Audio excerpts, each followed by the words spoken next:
Throughout the history of 11, there haven't been any fights quite like the Master Trials. While there certainly have been bigger challenges for players and arguably more challenging encounters, the lack of reward structure in the Master Trials, along with the mechanical complexity, facilitate the most interesting progressions of any 11 content. This is because only the most passionate 11 players would work on content that doesn't offer proper rewards, and only the most skilled and knowledgeable players are capable of dealing with their difficulty.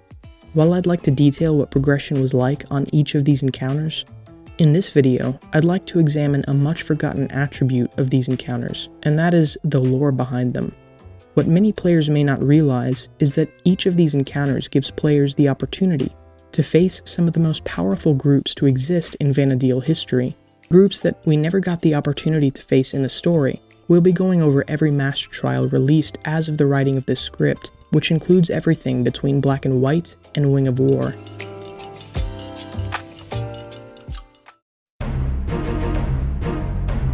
The first batch of Master Trials released a year after the completion of Rhapsodies of Vana'diel.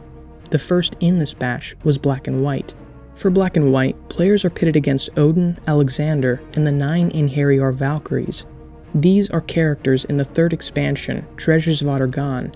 Now, Odin and Alexander are sworn enemies, destined to fight each other in the War of Ragnarok. So the two of them, teaming up to fight against the player, was never something that would have made sense in the story. However, the presence of the Einherjar Valkyries suggests that Odin perceives a much bigger threat than Alexander. You see, the Valkyries are the servants of Odin, tasked with searching for and testing the boldest and bravest of powerful warriors in order to judge their worthiness of the presence of Odin. Given their call for reinforcements, the avatars perceive the approaching challengers to be far too dangerous to push off till after Ragnarok, and players have to withstand the combined might of all of these deities.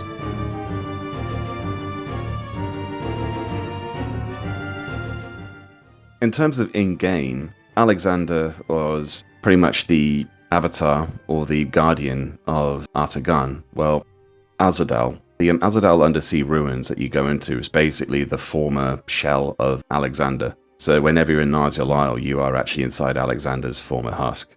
And Odin, in comparison, he's not really tied to Ephraimad because in Vana'diel history, Atargan and Ephraimad were two seafaring nations. They came into conflict quite often, and I'm not sure how it actually happened, because Odin's always just been like chaotic neutral. He's framed as like the dark avatar, like the big bad, but there's some actual deeper connotations there I'll get to in a moment. But basically, the gist is Odin and Alexander have always clashed. The original Ragnarok event, where Odin and Alexander clashed, is why Alexander's husk is inoperable, why it sank to the bottom of the ocean. And Odin needs he can act directly in the world. That's why you found the Dark Rider roaming around Atargan areas on occasion. Like people would spot, oh my god, that's Odin there. But sometimes he himself needs an avatar to act. That's why he possesses, in the story of Atargan, he takes control of Luzaf. The gist of the Master Trial is basically just showing these two sides of this coin, Alexander and Odin, because Alexander represents divine law. Effectively, this might be me reaching a little bit, but hear me out. I always thought that Alexander, being the holy, the light eidolon, represented Christianity, European Christianity. And I always thought that Odin, being, well, of Norse mythology origin, represented paganism. That's why he's usually framed as a dark force, because, of course, during the Christianization of Europe, especially Northern Europe, Scandinavia, anything pagan was deemed to be, well, heretical or dark, or occult or wrong.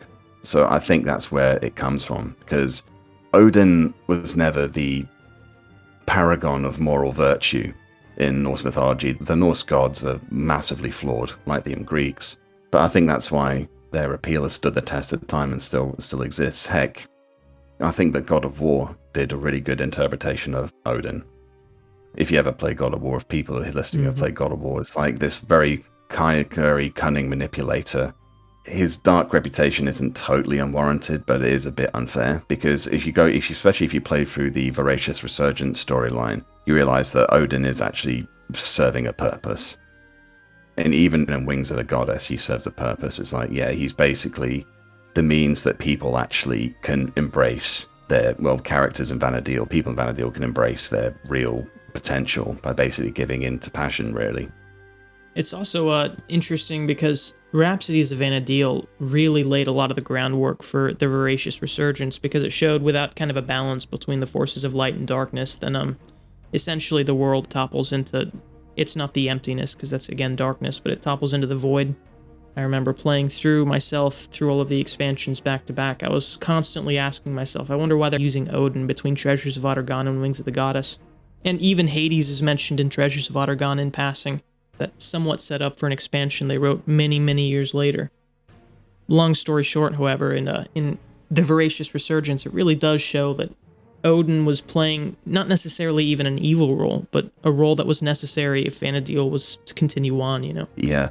In that sense, the way that they portrayed Odin in Voracious Resurgence especially harkens back to, how Hades is traditionally represented in Greek mythology. Because Hades is sometimes cast as the bad guy, but ultimately he's actually one of the more level-headed gods. He just really hated his job. That's pretty much it. But yeah, he serves a purpose. Like, it's weird because the relationship between Hades and Persephone in Greek mythology is actually one of the few decent relationships, I'd say. It's not entirely, it's founded on some pretty shady circumstances, but if you compare it to the exploits of Poseidon or Zeus, it's like, yeah, Persephone actually got a pretty good deal out of that, I reckon. That's funny. But yeah.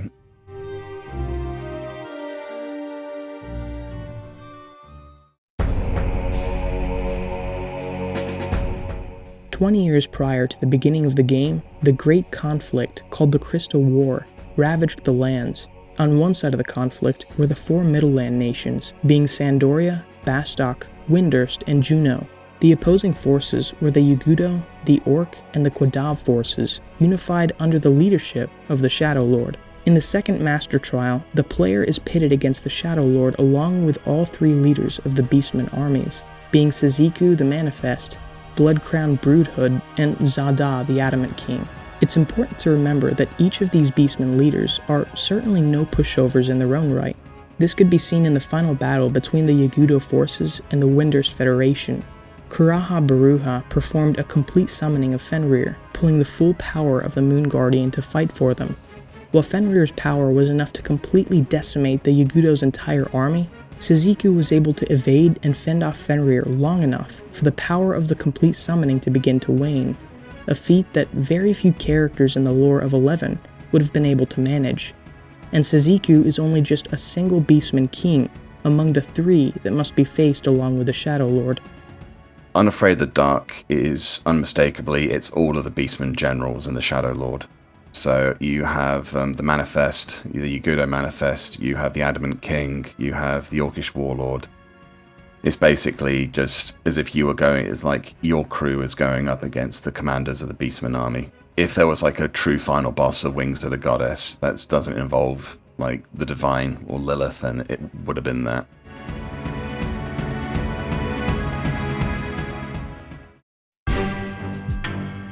The third Master Trial had players facing both Zelardian biotechnological weapons together, being Ultima and Omega. Imperfect clones of these weapons were used by Nagmalada in the Chains of Promathia storyline. After examining them, he determined that their strength was so great, he genuinely believed that they had a good chance of dealing with the adventurer and company. Based on the player experiences of Chains of Promathia missions back in the 75 era, he was right. After unlocking Altayu, players are given access to two different regions of the zone.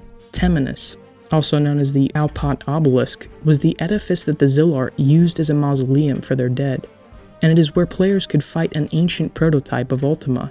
The second region is Apollyon, the Promethean of Altayu, and this is where an ancient prototype of Omega could be fought. For Sealed Fate, players must travel to the deepest recesses of Altayu to take on the true Ultima and Omega at the same time. Weapons so powerful, mere shadows of their form, threaten the safety of thousands of adventurers. These weapons are fought in their fullest for the third Master Trial. This next one, Ultima and Omega, they're a lot more obscure in terms of lore. I was talking to, I can't remember his name. He illuminated me on a lot of the lore, but it's really a far reach. Do you know anything about these two? I've got a bit of knowledge on these two, but I'm actually interested. What's some your interpretation? So apparently, they're essentially the Zillart created weapons, a lot like the weapons were created by the planet in Final Fantasy VII, from what I understand, and they roamed around way back at in the time. But a lot of the Zillart, after the original Ultima and Omega were destroyed, began cloning them, so they're essentially these machines. And if memory serves, there's even a Chains of Promathia quest where someone is trying to study Alexander, or at least the Iron Colossus that Alexander inhibits. And come to find out, a lot of the mechanical structures, apparently, in the Iron Colossus were modeled after the bodies of Ultima and Omega. Yeah, that's true. Ultima and Omega, they predate, well, like you said, Xylat and Civilization, they predate pretty much every other civilization on Vana'diel's surface. And these two weapons were basically, it kind of begs the question why they were actually created. It's like, were they created to be used in event of a war, or basically a existential threat threatening the planet, kind of like how it is in Final Fantasy VII, how the weapons emerge whenever the planet is in mortal danger. I always thought it was interesting how they both kind of mean the same thing, because Ultima Weapon would imply it's the strongest of the two weapons, but ultimately Omega is the final letter in the Greek alphabet, which is like the end. So if you put those two together, it basically means ultimate end. They're both technological marvels. They're biomechanical weapons. They are living things. Frankly, it's amazing that adventurers or people, our characters, can even stand up to these things, because it's like legit fighting things that should be massively out of their league. It's like, can you actually take these two things on at the same time? Because previously, in previous encounters, those two were always separated. They both first appeared in Limbus, well, the battlefield on the airship, then they appeared in Limbus. One was in the tower and the other one was in the basement. You never fought those two in the same battlefield, so that was a real... I think that's why it's why the name of the Master Trial is Sealed Fate. Because if your fate is sealed, you're meant to have no chance against these two things, because Ultima and Omega being together is just your ultimate end. I know the Japanese translation, I believe, of that Master Trial is Demonic Disciples. I don't exactly know what the connection between Sealed Fate and Demonic Disciples are, but I believe that was the translation. I mean, it's Google Translate, so it's hard to tell how accurate that is, but, I'm sure you're familiar with how well online translators do when it comes to, like, Final Fantasy XI terminology. It's spot on. Absolutely. You mentioned that you never fight these two weapons together, and the very first time that you do as a player is in Sealed Fate, and you realize that there are a lot of mechanics that tie the two together. These two are more mechanically tied together than any other two mobs of any Master Trials, which I find really interesting. Yeah. There's a benediction timer, I think, where if one of them don't take damage for 30 seconds, Ultima benedictions. There's a distance penalty where if they're separated, they begin to heal real fast. They're just a plethora of different things that these two kind of play off of each other. So it's really interesting from a lore perspective. The thing that I always enjoyed seeing, even hearing, is the reaction of people who didn't realize that Omega can actually get up on two legs. It's like that always like throws people. It's like, huh? We thought that this thing just kind of like walked around on all fours. It's like, no, it can go bipedal if it wants to.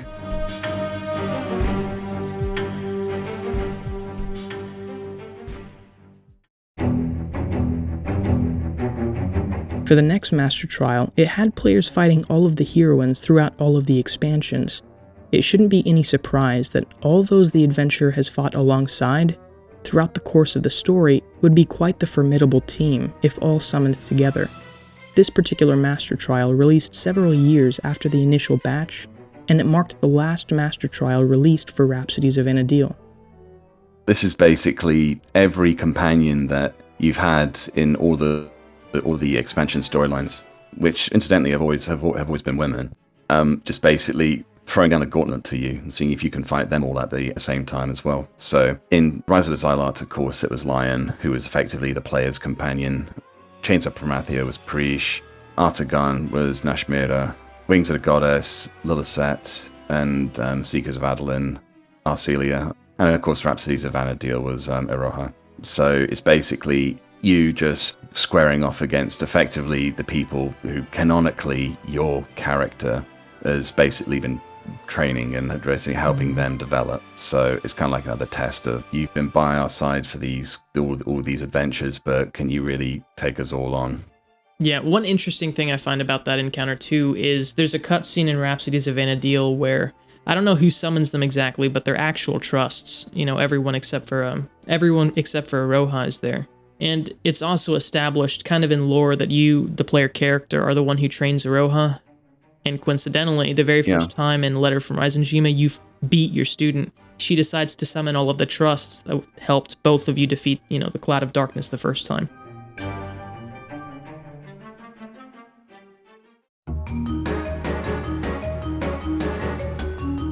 The next Master Trial, Crystal Paradise, came out 5 years after Letter from Reisenjima.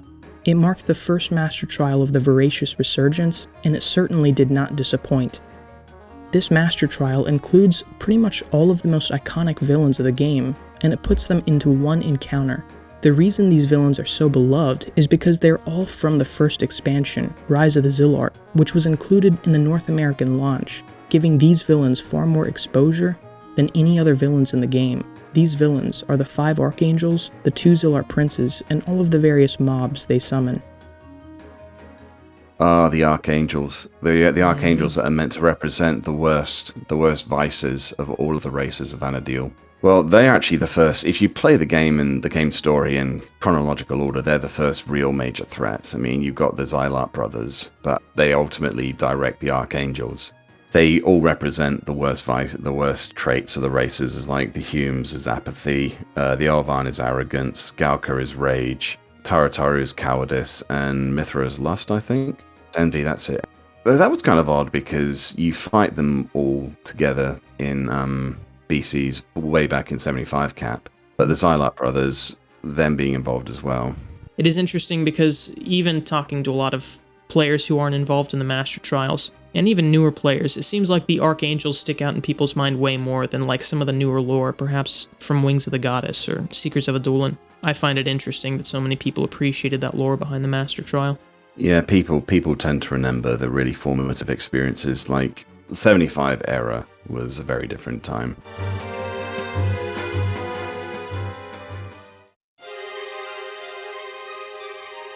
During the conquest of the Obuka continent, King August made his mark on the world. He and his generals were confronted by the most fearsome enemies in the Obukan wilderness, yet the king came out victorious, foe after foe. The most notable of these foes were the Naik Walls, guardians of the different regions of the Obukan wilderness. His winning streak came to an end when he confronted his arch-nemesis, the Deathborn Zal of Hades' Zal Triumvirate, Theodore, who was the first opponent that matched the king's incredible strength blow for blow. After his long conquest, August not only defeated all he faced, including Theodore, but he even convinced each to join his cause. The combined might of August, Theodore, and all the Naik Walls was quite literally the stuff of legends, passed down through all of the generations to the children of Adoulin. And in the Oathsworn Blade Master Trial, it's this exact retinue that players must face. August Adoulin was meant to be the one who was kind of the go-between between the fledgling city of Adoulin and the Keepers of the Wild, the Narquals. So that's why it's called the Oathsworn Blade, because he was basically the Oathkeeper to maintain peace between the civilization and the wilds. A big theme of Seekers of Adoulin is the expansion into the wilds is kind of violating the pacts that were made to kind of like, okay, you can set up here and be free from persecution and the wars of the main continent, but just don't go too far into the wilds. That's why all the Narquals show up at August's call, and the one that's missing from that obviously is Theodore. Theodore is a Narqual. He's actually the dark-based Narqual.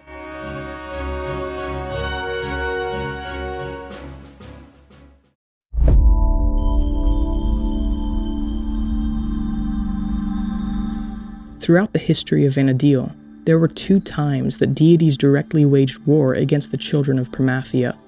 Ages past, the first instance of this happening occurred when a terrestrial avatar, Chaos, waged war on all of the new life that was cropping up throughout the world.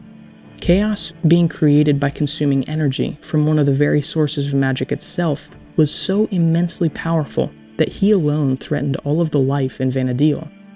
and it required the unification of all of the beastmen to keep this threat from causing total annihilation. Chaos is said to be so powerful, in fact, that mere remnants of his power are enough to elevate most denizens of Vana'diel far beyond any power they could achieve otherwise. The second time this occurred was upon the return of the Keeper of the Apocalypse. Due to a pact made between an ancient and the Conqueror of the Skies, the terrestrial avatar Bahamut decided to stop the coming return of Promathia at all costs. And because a piece of Promathia exists in each living soul of Vana'diel, this meant the total annihilation of all life in the world. And the strength of Bahamut was so great, the other terrestrial avatars who disagreed with Bahamut's decision dared not oppose him. When first confronted with this conflict, all of the parties opposing Bahamut realized that preventing the return of Promathia himself would be an easier task than defeating Bahamut. And during the second clash, after the adventure, along with Prish and Olmia, fight together against Bahamut, he still flies away completely unscathed. Any one of these threats alone could have destroyed all life in Vana'diel. But what if both winged terrestrials decided to wage war together? This is exactly what players get to experience in the Wing of War Master Trial. As of writing this script, Wing of War is the newest Master Trial. It came out on May 13th, 2024, and at the moment, 10 months later, it still has not yet been cleared. Bahamut is interesting because the Final Fantasy series kind of got Bahamut wrong from the start, because Bahamut, in mythology terms, isn't a dragon, it's a giant snake. Bahamut comes from the Arabian Nights. It's actually Arabic in origin. Oh, okay, yeah.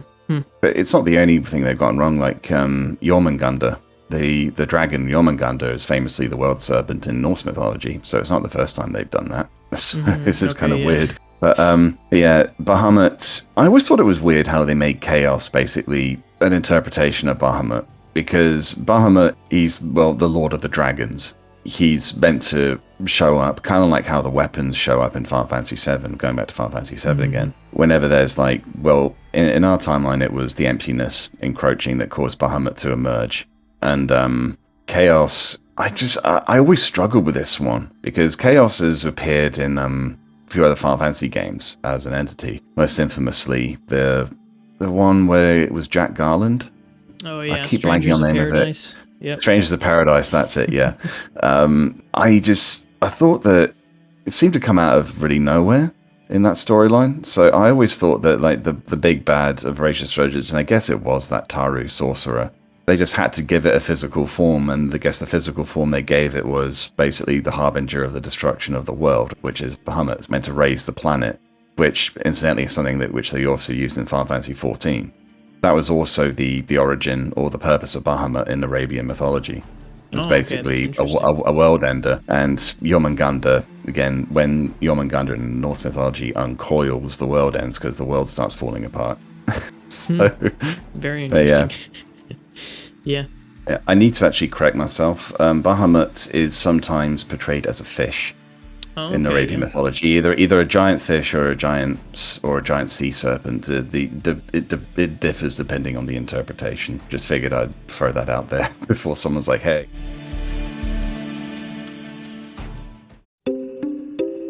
The Master Trials truly offer a challenge unlike any other found in any MMO. They require mastery of the game's mechanics, the very top-end gear as of each encounter's release, and they test top players for extreme lengths of time.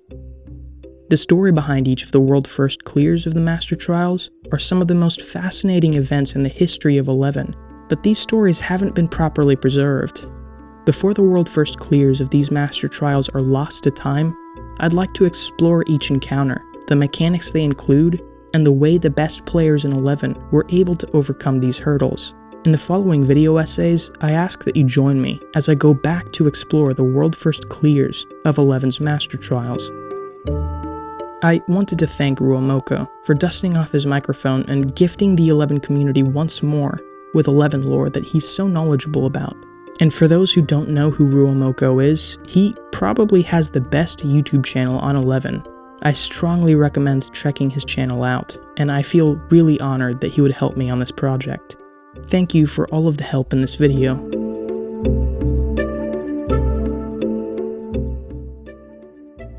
think the last one I completed was Heroine's Combat. Okay. I completed all of them, so the ones, think Crystal Paradise, Wings of War, and Oathsworn Blade, those ones I hadn't done because that was after my time, but the others prior to that, certainly. Could you describe kind of the main difficulties that you had or your group had running into the fight? I know that the first month clears were much more difficult because they didn't know about sleeping the ads, but in your experience, what was that like your first time clearing? Well, I actually got quite fortunate. It's one of the many master trials I remember my first clear quite well because I don't mean to humble brag here, but my first try I actually won it. Because I got brought in as a replacement. I was I think I was Ninja main. I was Ninja DPS for it, if I remember correctly. And they just figured that having shadows on your DPS was such a big thing. But I remember the group I joined was part of my link shell. They needed a fill in, and lo and behold, it was the one we actually won. So that's crazy. I felt quite bad for the person I stood in for because they were off on holiday somewhere.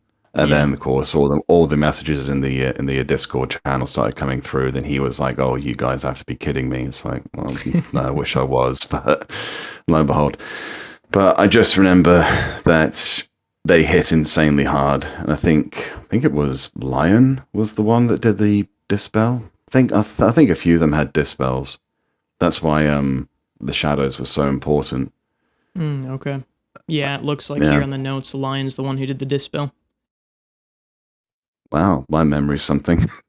Yeah. Yeah, I remember it not being too difficult because I'd already been using Ninja DPSing for quite a few things at the time, so I was pretty much on point.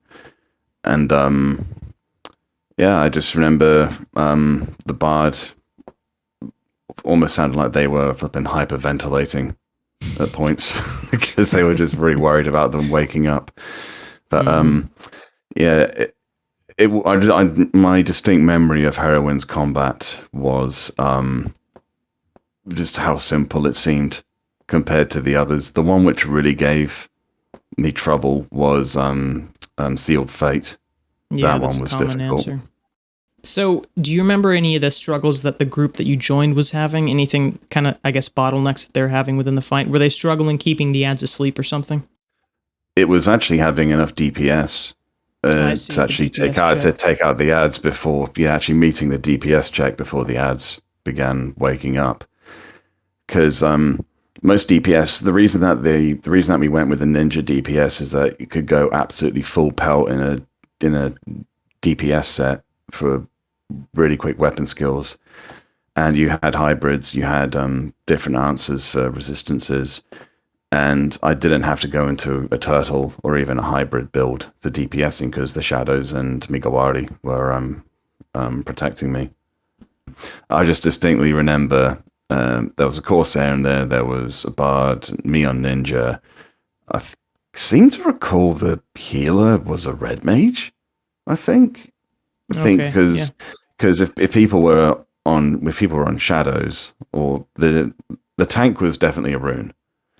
There was a rune sub ninja who was the tank, and and then I think everyone who was in relative range of the heroines at any time, they all had to be sudden in or have shadows of some description. That's just what I remember. Yeah, that makes sense. Were there any particular mechanics or attributes about this fight that stuck out to you, especially when compared to the encounters of 11 at the time? The number one thing which would always cause trouble and wipes was always mass dispels. Because ultimately, when you really frame it this way, a lot of the combat in Final Fantasy XI is based. I always said it was half and half measure of preparation buffs and actual combat, knowing the mechanics. So anything that removed those buffs from you mid-fight, especially a full dispel, was just made it seem incredibly annoying. Okay. So basically combining just the usual the usual gimmick of sleeping everything that you could, and if you couldn't sleep it, you super tanked it. But it kind of shows that Square Enix might have actually learned from that towards, well, going forward after that Master Trial, because I never did Oathsworn Blade, never did Wings of War, but from what I gather, they didn't have that same gimmick, because if you look at all the other Master Trials, well, apart from Sealed Fate, but Unafraid of the Dark, you could sleep them. I was glad to see them at least experiment with some kind of different mechanics here and there. It's funny because Oathsworn Blade, I think still to this day, it only has one clear. I always hear rumors of Japanese groups clearing, but I think it was just Big Timer and Shirage's group. They posted the first clear, and since then I haven't really heard, I guess, any confirmation of a second, you know? So apparently people are having a really, really difficult time getting through that. And a Wing of War, I think it'll be out for a year this coming May, and I don't think anyone's cleared it yet. I know of, I think, 5 groups who are actively working on it, but a lot of them are just really, really pessimistic about clearing. A few things, but man, Shiraj, that's a name I've not heard for a while. I remember him though. Yeah. BT as well. Yeah, BT as well. Now that you bring up all these names, like, oh, hang on, I remember that name. Oh, that one too. But also, you kind of have to admire the dedication of these groups. If something hasn't been beaten for like a year, or ever been beaten, and people are still trying it, then it's like, yeah. I personally wouldn't have had that fortitude to have kept going at something like that for a year. Because I remember Odyssey, Sheol difficulty 25, and that really did push a lot of groups to the breaking point. It was actually one of the last achievements I did in game around the time Sortie came out. You did Bamba, I take it. Yeah, but doing Bamba that was.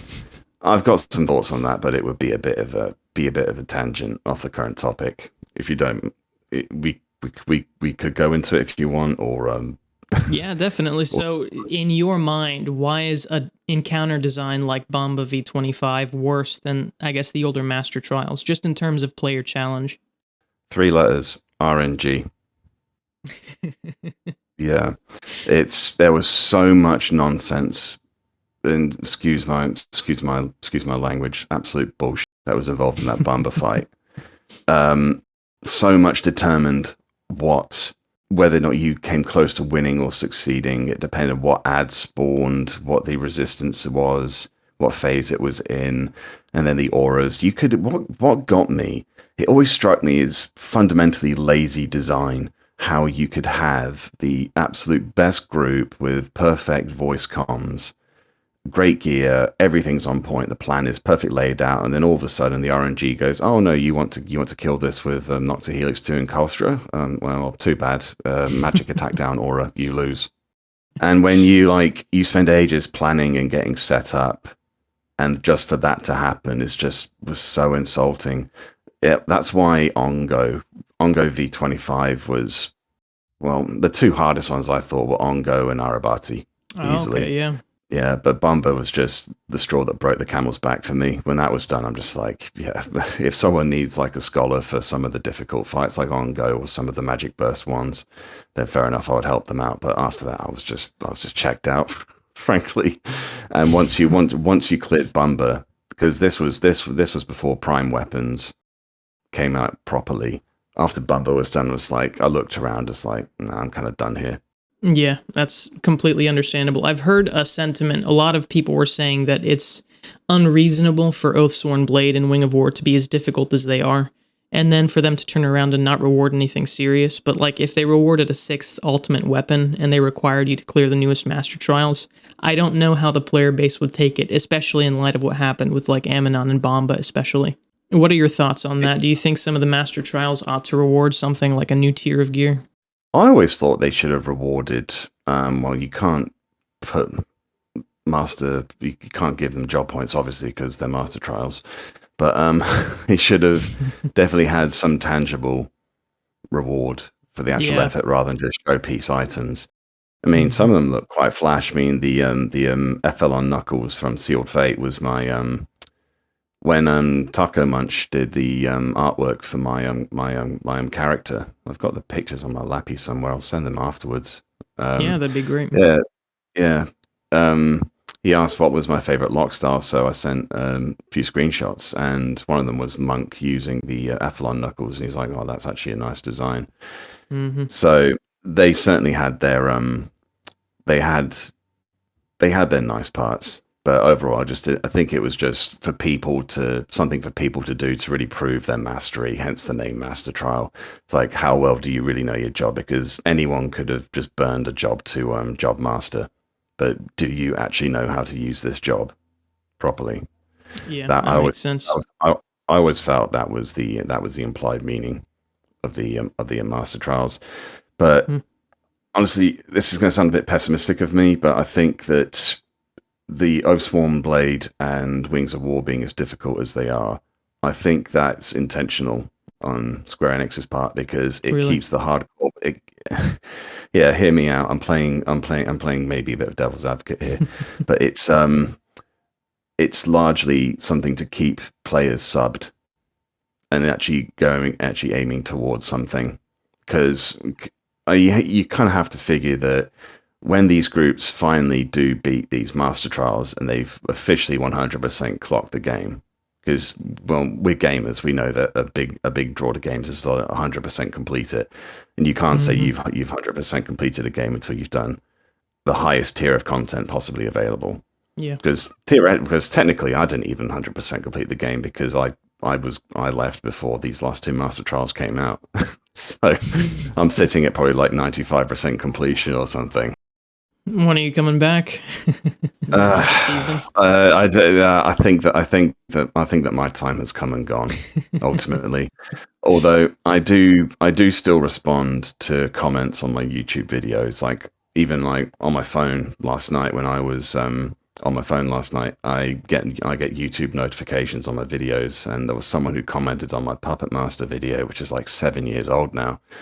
They said, "Hey, I'm not sure." The comment was effectively, "I'm not sure if you see these comments," and I just reply says, "Yeah, I do. It's good to know that even though I'm long gone, something I did remains." Oh But yeah. truth be told, I was on the verge of starting up a series of remastering my really old videos where the audio quality wasn't that hot because I was still figuring it all out. But I kind of figured if I started one, I would have felt compelled to do all of them. Mm-hmm. And yeah, for me to go through it all again, it's like, well, how much could I really say that's different? Yeah. It's really changed because frankly, not a lot had changed. I mean, when was the last time there was actually a job update? It's been a while, yeah. It's been a long while. So I figured that maybe someone else would step into the void and say, and like have their own spin on it. So rather than people just hear me reiterate the same thing over again, there's someone else might come in with a new spin on it. And I have actually periodically checked to see if anyone else has been uploading video guides for jobs or battlefields or even master trials on this topic. But I haven't seen that. I haven't seen it, so I guess that people just didn't want to for some reason. Yeah, it's funny because 11 is a game that has a really passionate player base, but also barely anyone among the players make any content on it, which is a very strange paradox, you know. I know 14, its player base is much, much bigger, but even, I don't know, it seems like every other day or every other week, someone who plays 14 regularly makes a new video. I mean, even scratch 14, you think about like Final Fantasy V. If memory serves, in 2022, about 3 years ago maybe, someone started doing job guides for Final Fantasy V, and you know that game. I mean, it's not an MMO, but very few people play it anymore. So it's funny that 11, there are a lot of passionate players among the player base, but very few people make content for it, which... It's funny because even though your job guides, at least according to many of the people that I've talked to, I'm a very casual 11 player, so I'm very bad at the game and not geared enough to put a lot of that to practice. But most of the link shells... They're made for you then. In that case, my videos are made for people like you then. Yeah, Brush up on them. It's funny you say that because some of the link shells I've joined, almost immediately, anytime someone talks about like what how do I play this new job that I'm starting to gear, they always recommend your videos, which, I mean, a lot of them are really old and quite outdated, but a lot of people still see them as very, very valuable to new players, you know? Yeah, it wasn't until I think the quality, it took at least 4 job guides for me to really start working out the real deficiencies and where I was going wrong with things. So yeah, I'm just glad that people still managed to find something out of the really old ones. Because Yeah, you know, definitely. there's probably a name for the phenomenon when someone hears their own voice being played back to them, and it's like, yeah, what's this? It's Yeah. it's just really disconcerting, and it was actually a real phenomenon. It's a really phenomenal feeling when I was getting the feedback, especially after my first 2 job guides, and people in game just started like flagging me down. And I was Mm, like, wow. Okay, because honestly, the reason I started my channel to begin with is I've not been that good at public speaking. mm. And at the time, I was in my final year of my university course, and I needed to brush up on my speech giving skills. So I figured I'd do that in my spare time, and Okay, I yeah. already had some thoughts. Honestly, this is the honest origin of my own channel. So yeah, it started as much for myself as it was for other people, and it Yeah. definitely paid dividends. So hmm A lot of yeah. other players have found it helpful. You know, you made a lot of videos on Eleven's job system. Do you think that Eleven's job system in particular offers something that isn't necessarily common in other games? I, for one, think that the job system is probably the best that I've seen in any video game. Do you feel the same way about Eleven's job system? Yes, I do. I think it's one of the best implementations of a class system in the Final Fantasy series, but also in just general RPGs. The closest thing I have a comparison, I mean, you mentioned Final Fantasy V earlier, hmm but it also reminds me of the Dress Sphere system from Final Fantasy X too. Okay, yeah. Yeah, because that was pretty much another iteration of the classic job system. But the reason I think it works is the jobs clearly have their own identity. I mean, the old joke is DPS or DPS or a dime a dozen, and they all kind of someone would at surface level would say a DPS is a DPS, but when you really look into it, the DPS do excel at different things. hmm Like some are like extreme heavy hitters like samurai, but the amount of samurai I saw just hitting the ground, it's like flipping glass cannons. So it's kind of ridiculous. So it's some swings and roundabouts for everything. I just thought that it was one of these job systems where you felt each job was definitely distinct. I can't think of any jobs that really felt like even like granted the jobs fell into certain templates, like you'd have your tank jobs, your DPS, your healers, your buffers, your pet jobs. But honestly think that Final Fantasy XI did pet jobs really well. To this day, Puppet Master was still one of my favorite jobs, even though it never quite got the love Square Enix should have really given it. It was like hmm it's such a unique concept for a job. That's actually the one job guide that if I was going to do a remaster for, that one would have been, I would have really gone 110% in that one. Because Okay, it's yeah. always been I've always had a soft spot for that job. Despite the fact one of my most infamous videos was me pulling an April Fool's on the on the idea of a pup tank. And yeah, uh, I got so much hate on the auction house forums for that one, but honestly, it was worth it. You can't. Sometimes you do kind of have to delve. You do have to listen to the devil on your shoulder every now and then. I remember when you uploaded, or perhaps I watched it afterward, but it was your discussion on jobs that could tank, and it was another April Fool's video, but it was actually what's the content called? It's not a tank. Monstrosity. Yeah, monstrosity. There you go. And I completely lost it listening to that entire thing. Yeah, like it was a line that I remember myself giving is it's not butter sheep. I can't believe it's not butter sheep. Because butter sheep was the term going way back to the origin to the original days of Final Fantasy XI. Warriors subbing paladin or white mage. I think it was warrior something paladin. It was butter sheep. Mm. And yeah, therefore, one of the I think it was the beetle, the monstrosity beetle, that was a warrior with a subjob paladin. So it's like the whole joke is, I can't believe it's not butter sheep. Man, that's funny.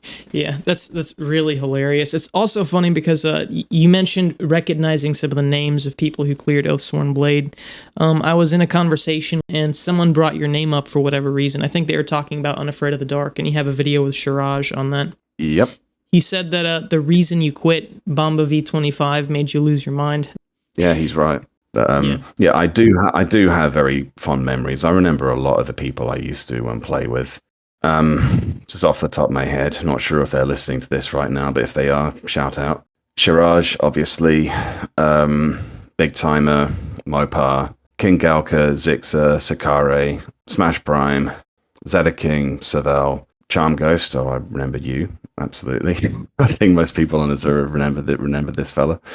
But, yeah, and just so many that if I was allowed to have another minute or so, I could probably recount some more, but I won't keep you. But if they're listening to me now, then just don't worry. I do remember all of the good memories. Shiraj, to this day, I think he demonstrated one of the most amazing pieces of solo tanking I've ever seen, and he wasn't even on a proper tank job.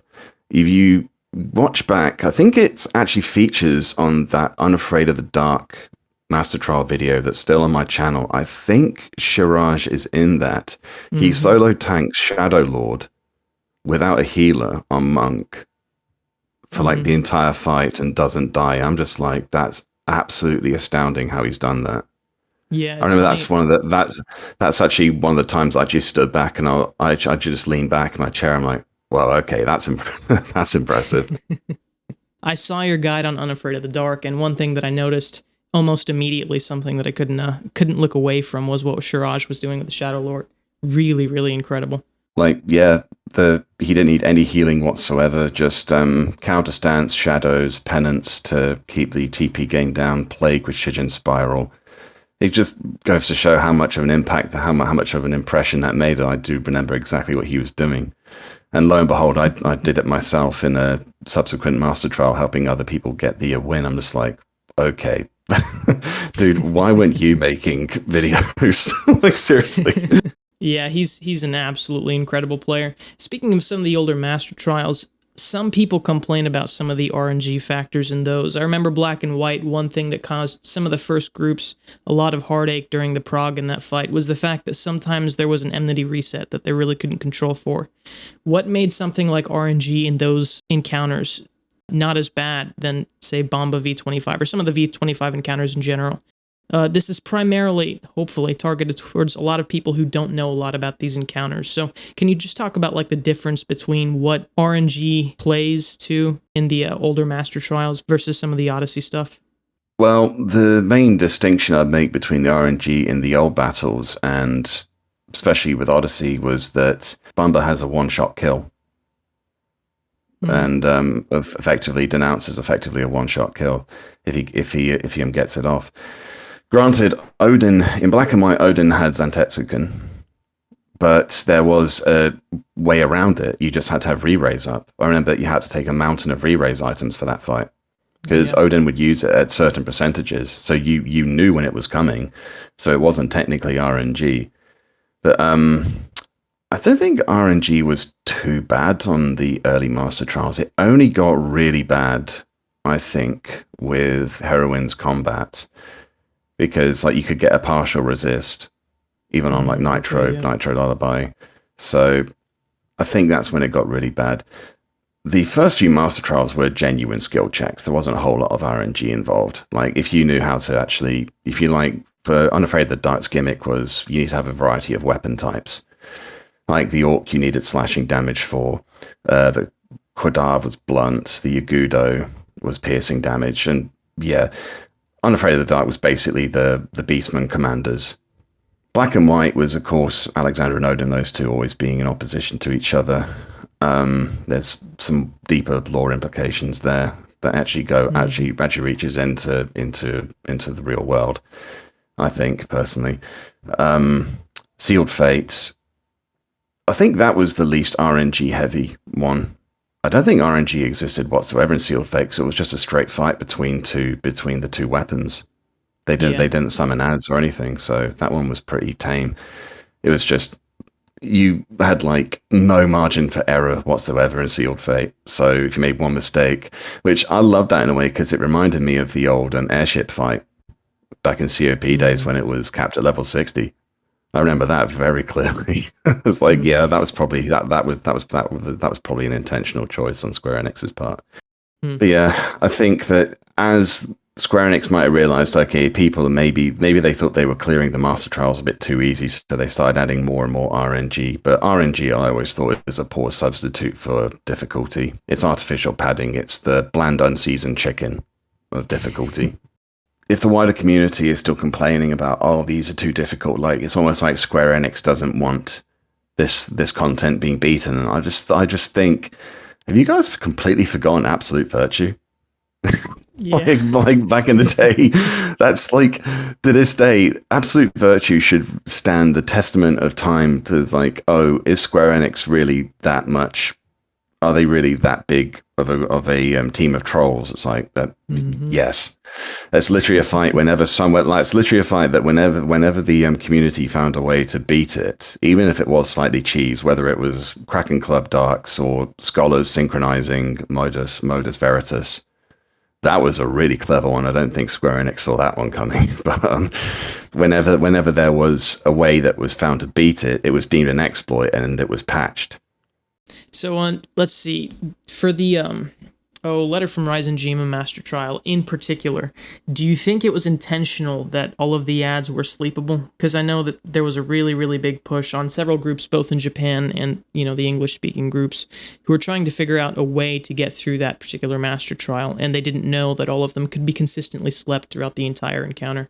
It seemed, at least from an outsider's perspective, that was an exploit, something that Square Enix just completely forgot to fix. But they never wound up patching it out of the fight. What are your thoughts on that? I sincerely doubt it was something that they forgot to patch out. It was probably designed to be like that. Because I mean, how many ads are in that fight? It's like 5, 6. Yeah, trying to remember, right. But so yeah, there's no way you can control that many people, that much chaos in a fight without super tanking. And given the way the enmity mechanics worked, it's no way it was going to work. So I don't think that was necessarily a cheese strat. It's just something that players are always going to stumble upon ways to actually win things, especially in MMORPGs. It's I'm surprised it took as long as it did, honestly. It's like one of the first things that whenever there's any new battlefield or new content that involves ads, one of the first things I remember people always trying in groups I was in is like, okay, is Nitro Sleep working? It is, but it's kind of inconsistent. Okay, let's do Nitro Sleep and then stack Elemental Seal on top of it. Now is it working? Oh yeah, now suddenly it's working. Okay, there we go. Yeah, it's funny. I think one of the reasons that kind of delayed people finding out about that strategy was, I think one group, Allah Hassan's group, they were the only ones, if memory serves, who were able to clear without actually putting all of the ads to sleep. They killed every single one of them. So a lot of people, they were looking at the video that they published, thinking how they could replicate that, But honestly, though, if you found a way, or if there is a way to easily defeat a fight, well, okay, not easily, to navigate and win a fight, if you're just finding ways to make it harder on yourself, well, why are you doing that? Is it just for like flexing? Is that it? Yeah, as far as I see it, if you've got the title and you've got the weapon from it, it's like what is it now? Just bragging rights? See, that's one thing that I find really interesting. I talk to a lot of 14 players, and I play a little bit of 14 myself. In 14, because of how simple the job system is, they can really, really tailor the encounters to be exactly what they want. In 11, especially with Absolute Virtue, how are you going to take a job system as complex as 11 in an alliance where people can swap in and out, so party composition will never be consistent, and make an encounter that's stable from one attempt to another? It's quite literally impossible. And even if these master trials are any indication, it's hard to do it for 6 players. So going back to like the days of Absolute Virtue, I don't know really what they were thinking when they were constantly trying to patch out methods of clearing that people were finding. Again, it's just a completely impossible goal that I think the 11 developers had for themselves at the time. Well, the 11 developers also had to deal with inevitable power creep. That's why the move from raising the level cap from 75 all the way to 99 was such a oh my god moment. It's like, how are the devs do this? And we thought that was going to be the last twist in the tail, and then lo and behold, along come master levels or job points, and then our sub jobs. Eye levels, and then our sub jobs are suddenly leveling up. When you really think about it, Brady Games Guide actually did get the last laugh. Yeah, you know of the Brady Games Guide. Have you heard that joke before? Yeah. That's hilarious. So yeah. Oh, warrior sub white mage, warrior sub paladin would never work. It's like, really? That's so funny. It's also it's interesting because a lot of things that, which I know some of these things that I'm mentioning from the 75 era are legitimate, but like for instance, Sub Dragoon was something that for the longest time, from what I understand, the game just didn't have. But then in this recent Master Trial clear in Oathsworn Blade, Sub Dragoon is exactly what the Rangers were using, you know. It's interesting how just small tweaks to the combat system can have such drastic effects. And that kind of stands as a testament to the job that the original developers did on the job system here. Do you have experience with some of the 14 encounters? Have you played a lot of 14? I have not played 14 whatsoever. Yeah, I could not tell you. I always thought to myself 11 was going to be my final MMO, because 11 wasn't my first MMO. I played 2 MMOs prior to it when I was much younger. EverQuest and RuneScape. Okay, the classics. I know that EverQuest is kind of the mother of 11. It was the creator of the Final Fantasy series. Yeah, exactly. Loved EverQuest so much, yeah. That's kind of what got me onto Final Fantasy, because I'd already been playing the Final Fantasy series. I knew about it, but when I saw what the build for Final Fantasy 11 was like, I'm like, hang on, this looks pretty familiar. That's funny. How do the two compare? I've never played EverQuest, so I wouldn't be able to speak to that. EverQuest is like vintage wine. It's like, it's timeless. I'd say it inspired a hell of a lot in the MMO scene. I also say that EverQuest inspired a fair bit of World of Warcraft as well, but World of Warcraft went off on a different tangent. I never played World of Warcraft, so I couldn't tell you too much about it. But 11 kind of refined it. They basically, Square Enix took the notes, or took the book from EverQuest, just basically added a few more chapters to it. That's how I always see it. Okay, yeah. I know that EverQuest has a couple different archetypes. I think, well, I wouldn't be able to speak to that particularly well. I've always thought of 11 having 5 archetypes in combat. Tell me what you think about it. I know no job fits perfectly within an archetype. You know, they're different from the jobs, but I've always thought you've got tank, heavy DPS, essentially, healer, and then beyond that, there's like utility jobs like red mage, blue mage, and then you have support jobs. Does that sound like a fair assessment of the archetypes in 11's combat? It does, and I do like it how 11 did really expand the concept of archetypes and run with it. It's like, you can't really fit blue mage into one single archetype, can you? It can be quite literally, it can be a healer, it can be a DPS, it can be a tank. It can be a magic DPS, it can be all manner of things. That's why I think, and Puppet Master as well. That's kind of why those 2 jobs that, but incidentally both added in the same expansion, Treasures of Artagan, they represented such a big shift towards them actually getting really, really, really creative with job concepts. Like, I can't think of another class or job or an archetype in any other MMO quite like Puppet Master. I really can't. It's such a weird concept, but just wish it was a bit stronger for the effort that players put into it. But it's kind of telling that after Artagan, what the next few jobs you had Dancer and Scholar in Wings of the Goddess, that really did shake up the archetypes and the job structure again. Because Scholars technically it's like, it's a healer and a DPS, magic healer and magic DPS, because that was previous role that Red Mage filled. But but it was like, it was so radically different from any other mage, and that's why it's, up until the point I left 11, Scholar was probably the hardest job to find. Like, any magic burst setup, you needed that job, but it was rare finding one, let alone a good one. I actually knew the job. And then Dancer was very similar. Dancer spent ages in obscurity until, well, there were some times when it really shone, but I think it really took like battlefields like Odyssey high difficulties against the B. Blanked on the name. I can't remember the name for the life of me. But it took things like that to really stand up. But I really liked how 11 could really establish itself with familiar archetypes, but also move them forward in ways that I've literally not seen in any other game.